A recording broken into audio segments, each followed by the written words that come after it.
قل الروح من امر ربی وما اوتیتم من العلم الا قلیلا۔ صدق اللہ مولانا العظیم۔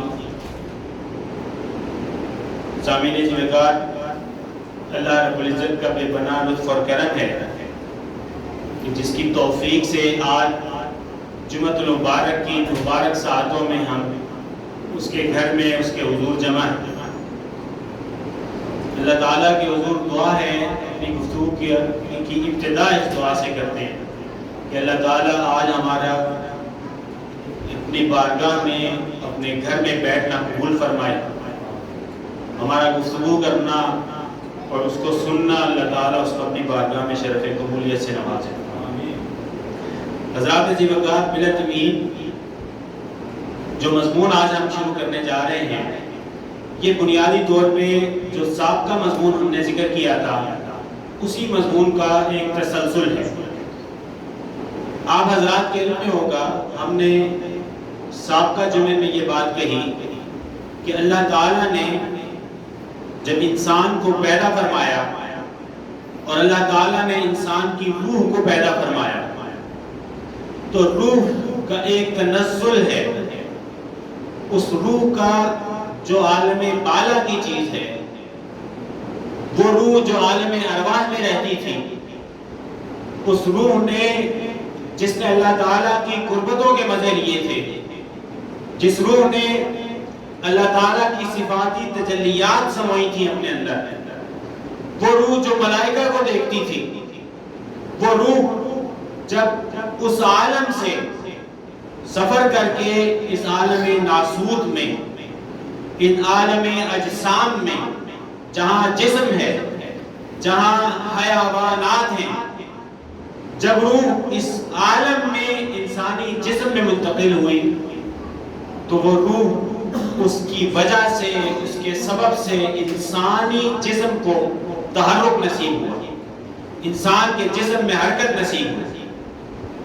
تو آج لاسٹ ٹائم جب ہم نے یہ بات کہی تو یہ بات کر کے ہم نے آپ کے گوشت گزار کیا کہ صوفیاء کرام نے ذکر کیا ہے کہ انسان کی روح جب اس عالم میں آئے گی، عالم ناسوت جس کو کہتے ہیں یا عالم اجساد جس کو کہتے ہیں، تو روح جب جسم میں آئے گی تو جسم کی اپنی آلائشیں ہیں، جسم کا اپنا ایک کیمیائی ارتقاء ہے انسانی جسم کا۔ انسان کی جو تخلیق ہے، جہاں اس کے اندر روح ہے، وہیں روح کے ساتھ اس انسان کی ایک کیمیائی ارتقاء بھی ہے، اس کے وجود کا ایک بشری وجود کا اللہ تعالیٰ نے پیکر بنایا ہے جس کے اندر روح کو رکھا ہے۔ تو اس بشری روح کا، اس بشری وجود کا جو پیکر اللہ تعالیٰ نے بنایا، اس وجود کی اپنی صفات ہیں۔ روح جب روح تھی اور یہ انسان کے جسد میں اور انسان کے وجود میں قید نہ ہوئی تھی تو اس وقت اس کی اور کیفیات تھی، روح کی صفات اور تھی۔ لیکن جب یہ انسان کے جسم کے اندر آ گئی تو اب جسم انسانی، جسد انسانی جو اس کی کیمیائی ارتقاء ہے، اس کی کیفیات، اس کی صفات، اس کے احوال علیحدہ ہیں۔ اب روح اس جسم کے اندر آ گئی، اب روح اپنی پرانی باتیں، پرانے زمانے یاد کرتی ہے، روح رجوع الی اللہ چاہتی ہے، اور انسان کی جو بشری جسم ہے اس کی اپنی صفات ہیں، اس کے اندر نفس ہے، اس کے اندر دنیا طلبی ہے، اس کے اندر ہوس ہے۔ تو آج ہم نے آپ سے سابقہ گفتگو میں ذکر کیا تھا کہ صوفیاء نے کچھ ایسے پیرامیٹرز دیے ہیں، کچھ معیارات بنائے ہیں، کچھ ایسے اضافی اعمال بتلائے ہیں کہ اگر کوئی شخص ان اعمال کو اختیار کر لے تو اس کی روح یہاں جسم میں رہتے ہوئے وہی پرانی وادی، جو وہ عالم جہاں وہ قرب الہی کے مزے لیتی تھی، جہاں نیک ارواح تھی، جہاں ملائکہ تھے، جہاں اللہ تعالیٰ کی تجلیات تھی، اس کی صفات کی تجلیات تھی، اس کی ذات کی تجلیات تھی، جہاں عرش تھا، وہ صفات انسان کے اندر رہتے ہوئے وہ روح اختیار کر سکتی ہے اور وہ روح ان صفات کی متحمل بن سکتی ہے۔ یہاں تک ہم نے بات کی پچھلے ہفتے میں لاسٹ ہماری جو مجلس ہوئی تھی اس کے اندر، آج ہم ادھر سے ہی بات آگے چلانے لگے ہیں۔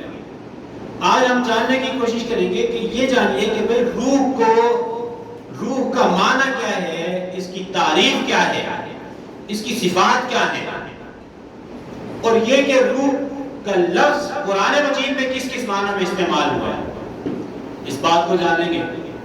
پھر انسان کا جو جسد ہے، یہ ناسوتی جسم جو ہے، جو اللہ تعالیٰ نے اس عالم میں جس کو تخلیق فرمایا ہے، اس کی صفات کیا ہے، اور ان میں آپس میں مقابلہ کیا ہے، جنگ کس بات کی ہے، اور آخر اختتام کریں گے کہ وہ کون سے اللہ تعالیٰ نے کیسے موسم کریٹ کر دیے ہیں، ایسا کون سا اللہ تعالیٰ نے ماحول پیدا کیا ہے کہ جس ماحول میں رہتے ہوئے روح اس ناسوتی جسم کے اندر رہتے ہوئے اپنی روحانیت کو، اپنی لطافت کو غالب کر سکتی ہے۔ یہاں پر انشاءاللہ تعالیٰ ہم اپنی گفتگو کا، آج کی گفتگو کا اختتام کریں گے۔ تو گفتگو کی ابتدا میں یہ بات سمجھنے کی ہے کہ پہلے تو یہ جانیں کہ قرآن مجید میں پرکھیں کہ قرآن مجید میں اللہ تعالیٰ نے لفظ روح کو کس کس معنی میں استعمال کیا ہے، اور روح کی تعریف کیا بیان کی گئی ہے، تاکہ ہمیں کچھ آئیڈیا ہو اور ہم اس کی کچھ بنیادی صفات جانیں۔ دیکھیے اللہ تعالیٰ نے قرآن مجید میں جو کلمہ روح ہے، یہ متعدد معنی میں استعمال ہوا ہے۔ قرآن مجید میں لفظ روح جو ہے، یہ بہت سے معنی میں اللہ تعالیٰ نے استعمال کیا اس کا۔ مثال کے طور پہ قرآن مجید میں لفظ روح یہ بذات خود قرآن کے لیے بھی استعمال ہوا ہے۔ لفظ روح کا اطلاق کیا گیا ہے، اور مراد اس سے کیا لی؟ اللہ تعالیٰ نے قرآن مجید مراد لی اس سے۔ اللہ تعالیٰ نے سورہ شورى میں ارشاد فرمایا وَكَذَلِكَ أَوْحَيْنَا إِلَيْكَ رُوحًا مِّنْ أَمْرِنَا، اسی طرح سے ہم نے آپ کی طرف وحی کی۔ کیا وحی کی؟ روحًا مِّنْ أَمْرِنَا، اپنے امر سے ہم نے روح کو وحی کیا۔ اب مفسرین فرماتے ہیں کہ یہاں پہ جو اللہ تعالیٰ نے فرمایا کہ روح وحی کی، وہاں روح سے مراد کتاب اللہ ہے، قرآن مجید ہے۔ تو لفظ روح آپ نے دیکھا قرآن مجید میں کتاب اللہ، قرآن مجید کے لیے بھی استعمال ہوا ہے۔ اسی طرح سے حاضرین عزیز وقار، قرآن مجید کا اگر مطالعہ کریں تو ہمیں معلوم ہوتا ہے کہ لفظ روح قرآن مجید میں یہ وحی الہی کے لیے استعمال ہوا ہے۔ ایک آپ نے پڑھا کہ کتاب اللہ کو بھی روح کہا گیا ہے، اب میں بتلا رہا ہوں کہ وحی الہی کو بھی روح کہا گیا ہے۔ اللہ تعالیٰ نے سورہ غافر میں فرمایا رفیع الدرجات، وہ درجات کو بلند فرمانے والی ذات ہے، ذو العرش، صاحب عرش ہے، اور فرمایا یلقی الروح، اللہ کی شان کیا ہے کہ وہ روح کو القاء کرتا ہے۔ اب مفسرین کہتے ہیں کہ یہاں پہ جو القاء کرنا ہے روح کا، وہاں روح سے مراد وحی الہی ہے۔ اللہ تعالیٰ نے وحی الہی کے لیے بھی لفظ روح کو استعمال فرمایا۔ پھر اسی طرح اللہ تعالیٰ نے قرآن مجید میں جبریل امی کو بھی روح فرمایا، اور دو جگہ پر فرمایا۔ ایک جگہ پہ سورہ مریم میں فرمایا، جہاں آپ نے آیت مشہور آیت آپ نے سن بھی رکھی ہوگی، اللہ تعالیٰ نے فرمایا فَاتَّخَذَتْ مِن دُونِهِ حِجَابًا فَأَرْسَلْنَا إِلَيْهَا رُوحَنَا۔ اللہ تعالیٰ فرماتے ہیں کہ جب سیدہ مریم علیحدگی اختیار کر لی انہوں نے، تو ہم نے مریم کی طرف اپنی روح کو بھیجا۔ حضرت مریم کی طرف اللہ تعالیٰ فرما رہے ہیں کہ اللہ تعالیٰ ہم نے مریم کی طرف روح کو بھیجا۔ اب وہاں روح سے مراد کون ہے؟ جبریل امی مراد، کہ جبریل امی کو اللہ تعالیٰ نے بھیجا۔ اور پھر فرمایا فَتَمَثَّلَ لَهَا بَشَرًا سَوِيًّا، اور حضرت جبریل امی کا جب بھیجا تو وہ بشر کی حالت میں اور بشر کی کیفیت میں ان کے سامنے حاضر ہو۔ تو یہاں ایک اور بات سمجھ لیجئے، یہ جو آیت کریمہ ہے ذیلی طور پہ، جملہ مندرجہ کے طور پہ ایک عقیدے کی جزئی ہے، وہ یہ ہے کہ سمجھ لیجئے کہ روح یا فرشتہ، اس کے اندر یہ صلاحیت ہے کہ یہ جسد انسانی میں متمثل ہونے کی صلاحیت رکھتا ہے۔ روح جو ہے ایک جو عالم نور ہے، وہ اس جسد انسانی کا روح ڈھالنے کی صلاحیت رکھتی ہے، اور حضرت جبریل امی بشر کے عالم میں، بشر کی حالت میں، ایک انسان کی حالت میں حضرت سیدہ مریم ان کے ہاں حاضر ہوئے ہیں۔ اور ایک اور جگہ پہ اللہ تعالیٰ نے لفظ روح کو استعمال کیا ہے حضرت جبریل امی کے لیے۔ اللہ تعالیٰ نے سورہ الشعراء میں فرمایا نزل بہ الروح الامین، اس قرآن کو جو نازل کیا ہے، وحی کو جو نازل کیا ہے، لے کر آئے ہیں، فرمایا کہ وہ روح امین لے کر آئے ہیں۔ تو یہاں پر بھی مفسرین کہتے ہیں کہ جو لفظ روح استعمال ہوا وہ جبریل امی کے لیے استعمال ہوا۔ اسی طرح آگے آتے جائیے تو سمجھیے کہ روح کا لفظ قرآن مجید میں یہ استعمال ہوا ہے قوت کے لیے اور ثابت قدمی کے لیے، اور روح کا لفظ استعمال ہوا ہے نصرت اور اللہ کی مدد کے لیے۔ اللہ کی مدد، نصرت، ثابت قدمی اور جو قوت ہے، اس کے لیے بھی اللہ تعالیٰ نے روح کا لفظ استعمال کیا ہے، جو مفسرین کہتے ہیں کہ خاص اللہ تعالیٰ اپنے خاص بندوں پر اس کا نزول فرماتا ہے۔ ہر ایک پر یہ نعمت ہر ایک کو میسر نہیں کہ اللہ تعالیٰ خاص روح کے ذریعے اس کی مدد کرے، یعنی خاص اپنی نصرت بھیجے، خاص مدد بھیجے، خاص ثابت قدمی نصیب کرے، یہ ہر ایک کے لیے نہیں ہے۔ تو وہ کہاں پر قرآن مجید میں ہوا؟ سورہ المجادلہ میں اللہ تعالیٰ نے فرمایا اولئک، یہ وہ لوگ ہیں کتب فی قلوبہم الایمان، اللہ تعالیٰ نے ان کے دلوں میں ایمان لکھ دیا ہے، ایمان کو نقش کر دیا ہے، ایمان کو ثابت کر دیا ہے ان کے دلوں میں، اور فرمایا وَأَيَّدَهُم بِرُوحٍ مِّنْهُ، اور اللہ تعالیٰ نے ان کی معاونت کی ہے، ان کی مدد کی ہے اپنی روح کے ذریعے۔ مفسرین کہتے ہیں جو یہاں فرمایا کہ اللہ نے مومنین کی معاونت کی اپنی روح کے ذریعے، وہاں روح سے مراد اللہ کی خاص مدد اور نصرت ہے۔ یہاں روح سے مراد خاص ثابت قدمی ہے، متزلزل حالات میں ثابت قدم رہنا ہے اور جرأت کے ساتھ رہنا ہے، یہ خاص اللہ تعالیٰ اپنے بندوں کو نصیب فرماتے ہیں۔ اسی طرح حضرین ذی وقار روح کا لفظ سورہ النساء میں حضرت مسیح علیہ السلام کے لیے بھی استعمال ہوا۔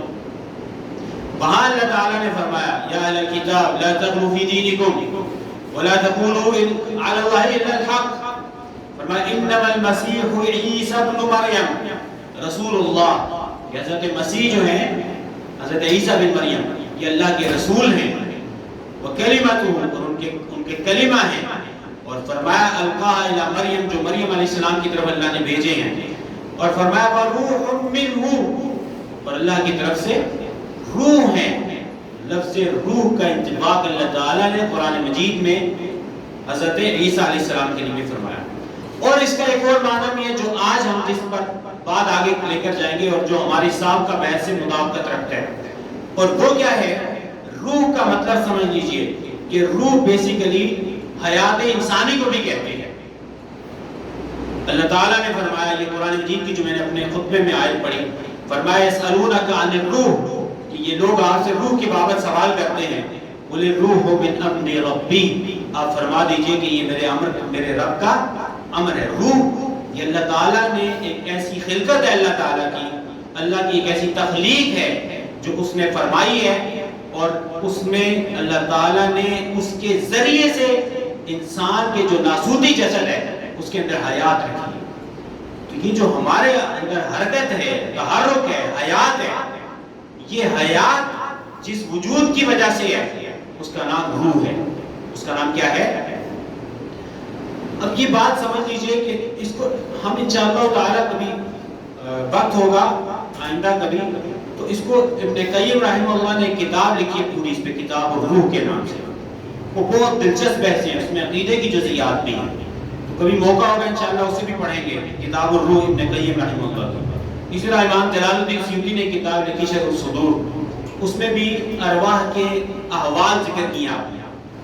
انشاءاللہ تعالی اللہ نے جب موقع دیا تو اس کو بعد ازاں یہ اس کے بعد قربانی وغیرہ کے بعد انشاءاللہ اس کو بھی ذکر کریں گے۔ تو روح کا معنی اب آپ سمجھ لیجئے، ہم اپنے اصل کرکس کی طرف آ رہے ہیں۔ روح کا معنی کیا ہے کہ جس کے ذریعے سے اللہ تعالیٰ انسان اس ناسوتی جسم کے اندر حیات رکھتا ہے، وہ روح ہے۔ روح تحرک کا نام ہے۔ روح بنیادی طور پر منافع کو لینا، اس کا نام روح ہے، اس کا ذریعہ روح ہے۔ اور روح بنیادی طور پہ جو ضرر ہے اور نقصان دہ چیزیں ہیں ان سے بچنے کا ذریعہ وہ اللہ تعالیٰ نے روح کو بنایا ہے۔ وہ کیسے ہے؟ حاضرین عزیز وقار، روح بنیادی طور پہ اللہ تعالیٰ کا تخلیق کردہ ایک جسم ہے جو اپنی ماہیت میں یہ جو آپ کا ہمارا جسم ہے جس کو ہم بشر کہتے ہیں، جلد سے بنا ہوا ہے، جس کی کیمیائی ابھی ارتقا میں آپ کو مختصر بتاتا ہوں اور اس کی صفات کو جانیں گے، اس سے مختلف ایک جسم ہے جو محسوس نہیں کیا جا سکتا ظاہر میں، اور یہ ایک نورانی جسم ہے۔ علماء کہتے ہیں کہ یہ جسم نورانی علوی خفیف حی متحرک، یہ کیسا جسم ہے کہ یہ نورانی جسم ہے۔ یہ جسم اللہ تعالیٰ نے عالم بالا سے بھیجا ہے، علوی جسم ہے، اور اپنی کیفیت میں یہ جسم لطیف ہے، اس کے اندر لطافت ہے، کثافت نہیں ہے، اور یہ اس میں تحرک ہے، تو اس کے اندر تحرک ہے، مردہ پن نہیں ہے۔ تو روح کی اگر آپ اسی تعریف سے اگر صفات نکالیں، اور ائمہ نے اس کا وجہ اس کی کیفیت کو بھی اشارت بتلایا، فرمایا کہ یسری فیہا سریان الماء فی الورد، جیسے آپ پھول ہیں تو پھول کے اندر جیسے پانی سرایت کرتا ہے، ایسے انسان کے جسم کے اندر روح سرایت کی گئی ہے۔ اب دیکھیے کہ پھول کے اندر جو پانی ہے، پانی نہ ہو تو پھول مرجھا جائے گا، اس کا وجود نہیں ہے۔ اب اس کے وجود بھی اسی روح پانی سے ہے، پھول کا وجود، مگر وہ پانی ظاہر میں دکھتا بھی نہیں ہے۔ پھول کے اندر جو نمو ہے، بڑھوتری ہے، اس میں پروان چڑھنا ہے، اس پانی کی وجہ سے ہے، مگر دکھتا بھی نہیں ہے، پنہا ہے۔ ایسے ہی انسان کے جسم میں ائمہ کہتے ہیں، ائمہ کلام، کہ انسان کے جسم میں ایسی روح ہے، تو انسان کا بھی جو جسم میں تحرک ہے وہ اس روح کی مانند ہے۔ اور مثال دیتے ہیں کہ جیسے زیتون کے اندر چکناہٹ ہے، اب وہ اس سے جدا بھی نہیں ہے، اور صرف وہ دکھنے میں دکھنی بھی آپ نظر سے دیکھ نہیں سکتے۔ جیسے وہ کہتے ہیں کہ کوئلے کے اندر آگ کی صلاحیت ہے، اب کوئلہ اس کی ماہیت ایک علیحدہ چیز ہے، وہ ایسے پڑا ہوا ہے، مگر اس کے اندر جب آگ ہے تو اس کو آگ بھی لگے گی، اور آگ کی صفات بھی علیحدہ ہیں، اس کی خاصیات بھی علیحدہ ہیں۔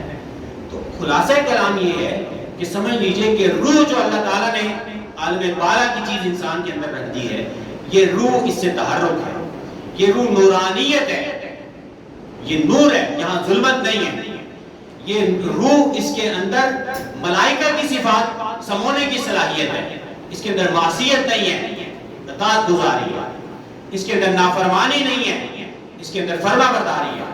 یہ جو روح ہے اس کے اندر تقوی کی صفت ہے، طہارت ہے، اس کے اندر اللہ کی جو صفاتی تجلیات ہیں ان کو سمونے کی صلاحیت ہے، اس کے اندر تقوی ہے، پرہیزگاری ہے، اس کے اندر دنیا طلبی سے نفرت ہے، دنیاوی صفات سے نفرت ہے، اس کے اندر روح کے اندر یہ ان بیٹ صلاحیت ہے اس کے اندر، کیونکہ یہ عالم نور کی چیز ہے۔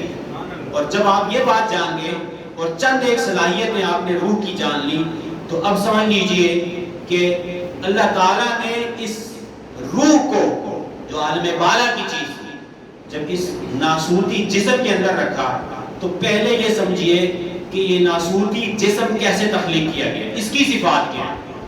اس کی صفات ہم مختصراً آپ دیکھیے تو اللہ تعالیٰ نے جو انسان کا کیمیائی ارتقاء فرمایا ہے، اس میں انسان کو بنایا ہے اللہ تعالیٰ نے۔ اب روح کے بارے میں آپ جان گئے نا، اس کو ذہن میں رکھیے کہ روح روحانی چیز ہے، نورانی چیز ہے، اس کے اندر تقویٰ ہے، طہارت ہے، پاکیزگی ہے، اس کے اندر تمرد نہیں ہے، اناد نہیں ہے، حسد نہیں ہے، بغض عداوت نہیں ہے، اس کے اندر نیک ملائکہ والی صفات ہے۔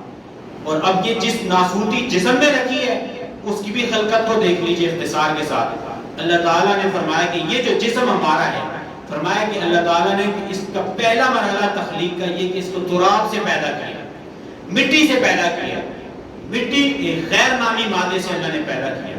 اس کو کہتے ہیں کہ یہ انارگینک میٹر سے تخلیق کیا گیا ہے، اللہ تعالیٰ نے انسان کو بنایا۔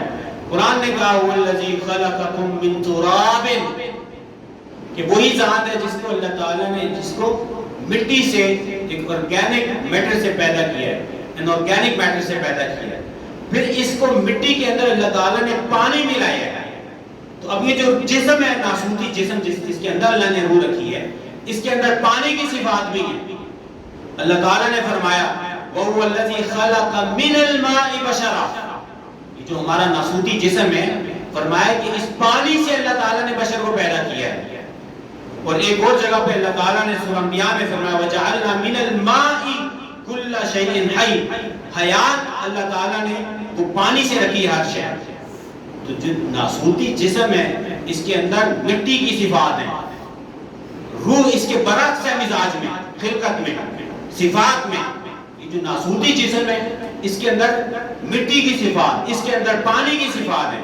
پھر تیسرے درجے پہ اللہ تعالیٰ نے فرمایا کہ اس کو ہم نے طین سے پیدا کیا۔ فرمایا وہ طین کسے کہتے ہیں؟ یہ کلے ہے، مٹی میں اور طین میں فرق ہے۔ بعض ہمارے مترجمین نے اس کو ایک ترجمہ کر دیا ہے، مگر جو انسان کی کیمیائی ارتقاء ہے اس کی بھی 7 سٹیجز ہیں۔ تو اس کو طین علیحدہ چیز ہے، اور طین بیسیکلی یہ گارا، یہ کلے ہے، یہ خالی مٹی نہیں ہے۔ اللہ تعالیٰ نے فرمایا هو الذی خلقکم من طین، وہی ذات ہے جس نے تمہیں اس گارے سے پیدا کیا، اور طین کہتے ہیں پانی ملا گارا۔ تو یہ تیسری سٹیج ہے انسان کے کیمیائی ارتقاء کی۔ تو اس کے اندر جو آپ کا ہمارا ناسوتی جسم ہے اس کے اندر گارے والی صفات ہیں۔ اللہ تعالیٰ نے فرمایا چوتھے درجے پر اس کا سٹیج فرمایا کہ ہم نے طین لازب سے پیدا کیا۔ یہ چپکتے گارے کو کہتے ہیں، اس کو کہتے ہیں ایڈزوربیبل کلے، جو چپکتا گارا ہے۔ قرآن مجید میں فرمایا، اللہ تعالیٰ نے فرمایا فَاسْتَفْتِهِمْ، ان سے پوچھئے اَهُمْ أَشَدُّ خَلْقًا، کیا یہ تخلیق میں زیادہ ہیں یا مَنْ خَلَقْنَا، یا وہ ہستی جس کو ہم نے پیدا کیا ہے۔ اور فرمایا إِنَّا خَلَقْنَاهُمْ مِنْ طِينٍ لَازِبٍ، کہ ہم نے طین لازب سے اللہ تعالیٰ نے فرمایا کہ انسان کو پیدا فرمایا۔ تو یہ چپکتے گارے کی صفات ہے اس ناسوتی جسم میں۔ ایک جگہ روح کو بھی ذہن میں رکھیے اور اس کی صفات کو بھی عالی کو، اور یہ جسم جو ہمارا ہے اس کی صفات کو بھی دیکھیے۔ پھر فرمایا 5ویں سٹیج پہ کہ اس کو صلصال من حمأ مسنون سے پیدا کیا۔ اب یہ صرف مٹی نہیں رہی، صرف پانی نہیں رہا، صرف گارا نہیں رہا، صرف چپکتا گارا نہیں رہا، بلکہ 5واں درجہ بیان فرمایا یہ old physically and chemically altered mud ہے۔ بیسیکلی کہتے ہیں کہ یہ خشک بجنے والا سمت سیدھا سیاہ بودار گارا ہے۔ انسان کی ہمارا جو جسم بنا ہے، فرمایا اللہ تعالیٰ نے وَلَقَدْ خَلَقْنَا الْإِنسَانَ مِنْ صَلْصَالٍ مِنْ حَمَأٍ مَسْنُونٍ، کہ ہم نے اس کو خشک بجنے والا سمت سیدھا سیاہ بودار گارے سے پیدا کیا۔ اور انسان کے کیمیائی ارتقاء کی 6ٹھی سٹیج فرمایا کہ اس کو صلصال کالفخار پیدا کیا، یعنی ٹھیکرے کی طرح بجنے والی مٹی سے پیدا کیا، جس کو dried and highly purified clay کہتے ہیں۔ اس کے لیے بھی اللہ تعالیٰ نے قرآن میں فرمایا خلق الانسان من صلصال کالفخار۔ تو اللہ تعالیٰ نے یہ بھی ایک سٹیج بیان کی انسان کی خلقت کی، اور اس کے کیمیائی ارتقاء کی جو آخری سٹیج ہے اس کے بارے میں فرمایا کہ اللہ تعالیٰ نے اس کو سلالۃ من طین سے پیدا فرمایا، جس کو کہتے ہیں ایکسٹریکٹ آف پیوریفائڈ کلے۔ یہ خالص جو مٹی نکل آتی ہے اس سارے کیمیائی پروسیس سے گزرنے کے بعد اس سے اللہ تعالیٰ نے اس کو پیدا فرمایا، اور قرآن نے کہا وَلَقَدْ خَلَقْنَا الْإِنسَانَ مِنْ سُلَالَةٍ مِنْ طِينٍ۔ اب آپ یہ دیکھیں جو میں نے آپ کو 7 سٹیجز بیان کی انسان کے ناسوتی بدن کی کا جو کیمیائی ارتقاء ہے۔ پہلے میں نے آپ کو بتایا روح کی صفات، اب آپ خود جج کر لیجئے کہ روح جو عالم بالا کی چیز ہے، جہاں تقویٰ ہے، طہارت ہے، روح ایک ایسی چیز ہے جو نورانی چیز ہے، یہ لطیف ہے، یہاں کثافت نہیں ہے۔ روح کے اندر فرشتوں والی صفات ہیں، سفلی صفات اس کے اندر نہیں ہے، اور روح کے اندر عبادت ہے، ریاضت ہے، گریہ وزاری ہے، فرما برداری ہے، نیکی، تقویٰ، طہارت، رجوع اللہ، خشوع، خضوع، یہ ساری صفات یہ روح کے اندر ہے۔ اور اللہ تعالیٰ نے اس کو جس جسم کے اندر رکھا ہے اس کے اندر تمرد ہے، اس کے اندر آگ کی صفات ہیں، ہوا کی صفات ہیں، پانی کی صفات ہیں، اس کے اندر مٹی کی صفات ہیں۔ تو وہاں پہ عناد ہے، بغض ہے، فساد ہے، جھگڑا ہے، یہ صفات اللہ تعالیٰ نے رکھی ہیں۔ حاضرین جی وقات، جب آپ دونوں روح اور جسد انسانی دونوں کے صفات کو سمجھ گئے تو اب آپ اگلی بات بھی سمجھ لیجئے کہ جب سے اللہ تعالیٰ نے انسان کے اندر روح کو رکھا ہے تب سے انسان کے اندر خیر اور شر کی جنگ جاری ہے. خیر اور شر کی جنگ جاری ہے انسان کے اندر. روح اپنی صفات کو چاہتی ہے کہ غالب لائے. جسم انسان کا ناسوتی جو نفس ہے وہ چاہتا ہے کہ اس کی صفات غالب آئیں. اللہ تعالیٰ نے جب انسان کے اندر روح اور جسم کو رکھ کے دنیا میں بھیجا تو سمجھ لیجئے کہ خیر اور شر، روح اور بدن نفس، ان دونوں کے معاونین کو بھی ساتھ پیدا کیا. جب اللہ نے انسان کو بھیجا تو حدیث میں آتا ہے کہ ہر شخص کے ساتھ ملائکہ فرشتہ پیدا ہو. اور جہاں نفس ہے تو وہاں جب انسان کی پیدائش ہوتی ہے تو نفس کے ساتھ فرمایا کہ اس کے ساتھ ایک شیطان پیدا ہوتا ہے. تو دونوں قوتیں اللہ نے رکھ دی اس دنیا میں تاکہ اگر روح تقویت پانا چاہے تو وہ اپنی اصلاح کے لیے وہ جو روحانی ترقی اور بالیدگی کی چیزیں ہیں ان کا انتخاب کرے. شر اگر معاشرے میں پھیلے گا، نفس پھیلے گا، فرمایا ان النفس لامارۃ بالسوء، کہ یہ جو انسان کا نفس ہے یہ بہت بدی اور برائی کا بہت حکم دینے والا ہے. کیوں؟ کیونکہ اس کی صفات کے اندر یہ چیزیں ہیں. تبھی تو دیکھیے نا، یہ جنگ کے نتیجے میں جب انسان تقوی اور صالحیت کو اختیار کرتا ہے، اسی وجہ سے تو انسان عام ملائکہ سے افضل ہے. کہ ملائکہ کے اندر جو صفات ہیں وہاں اللہ کی معصیت نہیں ہے، وہاں جھگڑا نہیں ہے، وہاں اللہ کی نافرمانی نہیں ہے.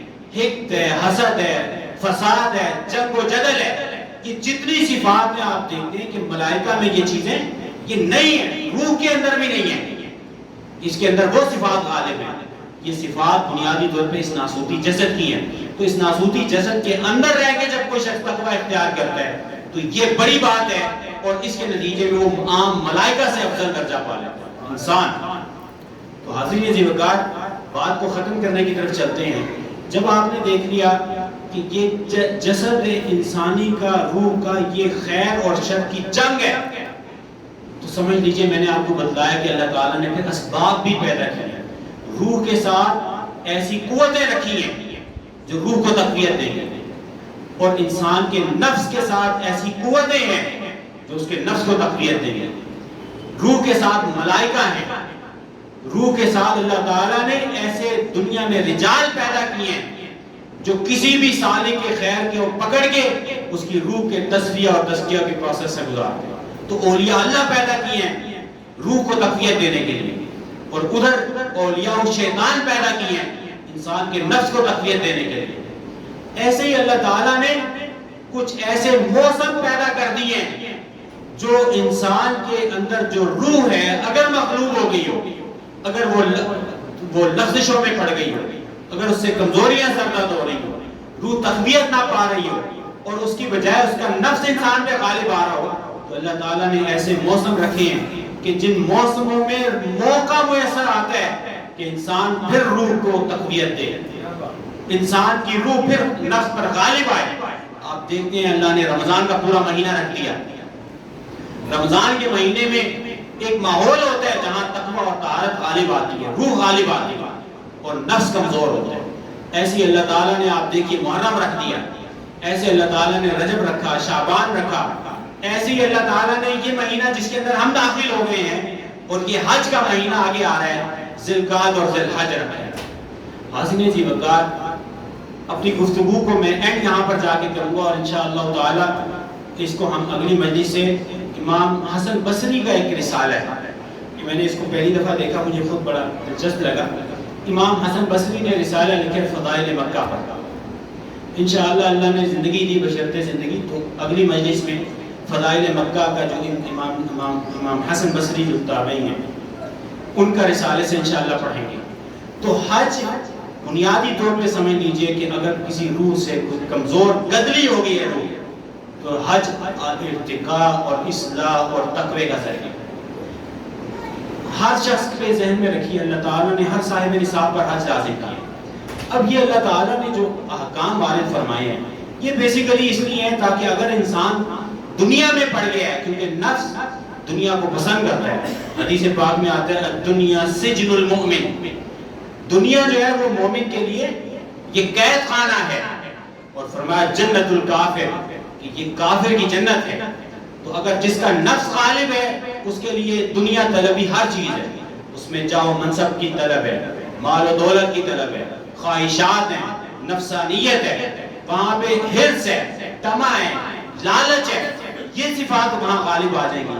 اور جہاں اللہ تعالیٰ نے روح کے لیے بھی سامان رکھا ہے، وہاں روح کے لیے جہاں سامان رکھا، تو مومن کی روح چاہتی ہے کہ وہ واپس جس وطن سے آئی تھی اس وطن میں واپس آ جائے، وہ چاہتی ہے کہ وہ پھر اللہ کی طرف رجوع کرے، وہ چاہتی ہے پھر انسان تقوی اختیار کرے، طہارت اختیار کرے، اللہ کی فرما برداری میں آئے، انسان ظلم کو ختم کرے، جبر اور بربریت کو ختم کرے، انسان سراپا خیر بن جائے، کیونکہ انسان کی روح سراپا خیر ہے، اس کے اندر اذیت کی صفات نہیں ہے، یہ راحت پہنچانے والے مزاج ہے۔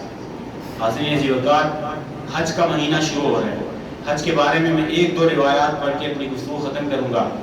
دیکھیے، حج جس پر لازم ہے، سمجھ لیجئے جو صاحب نصاب ہے جس پر حج لازم ہے، اس کو چاہیے کہ وہ حج پہلی فرصت میں کرے، کیونکہ حج میں تاخیر گناہ کا سبب ہے، حج کی ادائیگی میں تاخیر گناہ کا سبب ہے۔ اگلی مجلس میں ہم دیکھیں گے کہ کتنے انبیاء تھے، ہر نبی نے بیت اللہ کا حج کا سفر کیا۔ انشاءاللہ اگلے جمعے میں اس کو پڑھیں گے انشاءاللہ۔ ابھی آپ سر دست دو روایات سن لیجئے۔ میں نے آپ سے کہا کہ یہ جو مہینہ آ رہا ہے یہ بھی موسم ہے روح کی تقویت کا، اور اگر لغزشیں ہوں گی تو اس سے اللہ تعالیٰ کی مغفرت طلبی کا۔ اللہ تعالیٰ نے فرمایا، حدیث شریف میں آتا ہے، حضرت ابو ہریرہ روایت فرماتے ہیں، حضور نے ارشاد فرمایا، من حج هذا البیت ولم یرفث ولم یفسق، فرمایا کہ جو شخص اس گھر کا حج کرے، بیت اللہ کا حج کرے، اور فرمایا کہ نافرمانی نہ کرے، فسق اور فجور نہ کرے، خرج من ذنوبه کیوم ولدته امه، فرمایا کہ وہ شخص گناہوں سے ایسے خارج ہو جاتا ہے اس دن کی طرح جس دن اس کی والدہ کے ہاں اس کی پیدائش ہے۔ تو جس طرح پیدائش میں انسان گناہوں سے بالکل پاک ہوتا ہے، معصوم ہوتا ہے، گناہوں سے لغزشوں سے پاک ہوتا ہے، یہ حج وہ مہینہ آ رہا ہے کہ اگر جو صاحب استطاعت ہے وہ جذبہ رکھے حج کرنے کا، کوشش کرے حج کرے، اور جو نہیں رکھ سکتا وہ اس کے لیے پلاننگ کرے، خواہش رکھے حج کے لیے، کیونکہ حج کی برکت یہ ہے کہ انسان کے نفس سے اگر کمزوریاں ہوئیں تو وہ دھل جائیں گی اور روح کو تقویت ملے گی۔ حدیث پاک میں آتا ہے، حضرت ابو امامہ الباہلی روایت کرتے ہیں، حضور نے ارشاد فرمایا، من لم یمنعہ من الحج حاجت ظاہرہ، فرمایا کہ جس کو حج سے کوئی ظاہری حاجت ضرورت نہ روکے، او سلطان جائر، یا فرمایا کہ کوئی ظالم سلطان اس کو حج سے نہ روکے، او مرض حابس، یا کوئی بیماری ایسی ہے کہ وہ سفر کرنے نہیں دے رہی اس کو، فماتا، اور اس کے باوجود اس کے بعد اگر وہ اللہ کو پیارا ہو جائے، مر جائے، فرمایا ولم یحج، درحال کہ اس نے حج بھی نہ کیا ہو، فلیمت ان شاء یہودیا او ان شاء نصرانیا، فرمایا کہ تو پھر وہ چاہے نصرانی موت آئے اس کی یا یہودیت میں موت آئے، اللہ کو اس سے بے خرس نہیں۔ جس پر حج لازم ہے وہ اہتمام کرے کہ وہ پہلی فرصت میں اپنی زندگی میں حج کو مکمل کرے۔ اور آخری روایت حضرت عبداللہ بن عباس حضور سے روایت کرتے ہیں، سرکار نے فرمایا، من دخل البیت، جو شخص اس بیت اللہ میں داخل ہو گیا، ادخل فی حسنۃ، وہ بھلائی اور نیکی کے اندر داخل ہو۔ اب میں نے آپ کو بتلایا کہ جہاں خیر اور شر کی جنگ ہے، روح کو تقویت دینی ہے تو حج کیجیے، بیت اللہ کی زیارت کو جائیے، جو کر سکتا ہے وہ لازم طور پر، جو نہیں کر سکتا وہ پلان کرے اور خواہش ضرور رکھے۔ فرمایا، من دخل البیت ادخل فی حسنۃ، وہ شخص نیکی اور بھلائی میں داخل ہو گیا، وخرج من سیئۃ، اور وہ برائی سے باہر نکل گیا، اور فرمایا کیسے باہر نکلا، مغفورا لہ، درحال کہ اللہ تعالیٰ نے اس کے سارے گناہ بخش دیے۔ تو جو نفس کی آلائشیں تھیں، نفس جو غالب آ گیا تھا اپنی کوتاہیوں کی بنا پر، دنیا طلبی کی بنا پر، دنیا پر کو آئیڈیلائز کر لینے کی بنا پر، اور روح مغلوب ہو گئی تھی، تو اللہ تعالیٰ نے حج ایک ذریعہ بنایا ہے کہ جس کے ذریعے ہم اپنی روح کو دوبارہ تقویت دیں گے، اور اللہ تعالیٰ اس کی رحمت اور برکت سے نفس کی لغزشوں سے انسان کو پاک کروائے۔ ہماری گفتگو ہم یہیں پر ختم کرتے ہیں کہ اللہ تعالیٰ نے انسان کے اندر روح اور روح بنائی، اس کو نورانی صفات دی، وہ لطیف ہے، اور جب جسد بنایا تو اس کو سفلی صفات رکھی اور ان دونوں کا آپس میں جنگ کروائی. اور جب خیر اور شر کی جنگ شروع ہوئی تو دونوں کے اسباب، دونوں کے سپورٹرز، دونوں کے ڈیفینڈرز اللہ نے ساتھ پیدا کیے. روح کو تقویت دینے والے ملائکہ ہیں، اولیاء اللہ ہیں، نیک جگہ ہیں، مساجد ہیں، حج بیت اللہ ہے، رمضان کے روزے ہیں. یہ پورا پروسیس ہے، یہ روح کو تقویت دیتے ہیں. اولیاء اللہ روحانی طور پہ جو انسان کی اصلاح کرتے ہیں، وہ روح کو تقویت دینے کی اصلاح کرتے ہیں. اور جو باطل ہے وہ نفس ہے، اور نفس کا بھی اللہ نے سامان کیا ہے. ہمیں اللہ کے حضور کی دعا کر کے بات ختم کرتے ہیں کہ اللہ تعالیٰ ہماری روح کو تقویت نصیب فرمائے اور ہمارے نفس کی لرزشوں سے درگزر فرمائے. وما علیہ الا البلاغ.